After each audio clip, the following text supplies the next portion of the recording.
مساء الخير. هنعمل فول مدمس هيعجبكم جدا.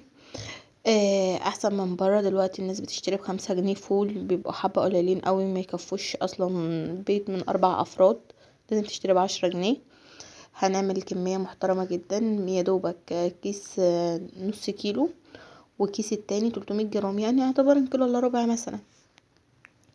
هنبدأ ان احنا نغسلهم غسلة نضيفة لما المية بتاعتهم تبقى نضيفة معانا، وهننقعهم في المية لمدة 4 ساعات او 3 ساعات لحد ما الفولة انك تلاقيها بقت طرية معاكي، شربت المية بمعنى الكلمة.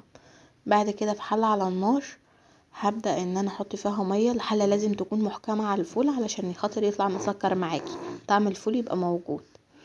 بعد كده هننزل بكمية الفول بعد ما غسلتها كويس جدا، وحطيت ميه نظيفه، والميه من الحنفيه عادي، ما تحطيش ميه سخنه عشان خاطر الفول يستوي معانا، يعني يستوي معانا وما يستهلكش نار كتير.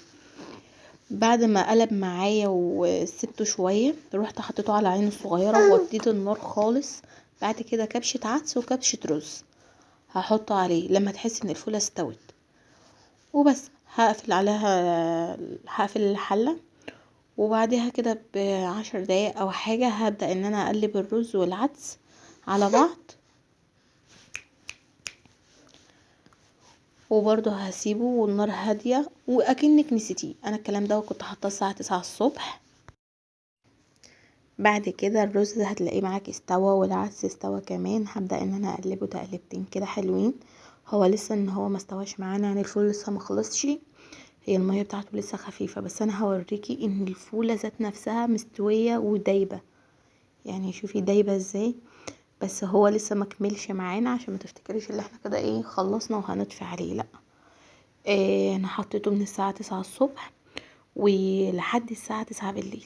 يعني اصلا انا ما استهلكش غاز ولا اي حاجه، لان انا هوريكي في اخر الفيديو النار كانت واطيه ازاي.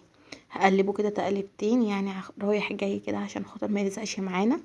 لو الميه بتاعته قلت ما تحطيش ميه من الحنفيه ولا ميه ساقعه، تسخني براد او الكاتل او اي حاجه وتحطيه عليه. شايفين الفول بقى معانا استوى ازاي؟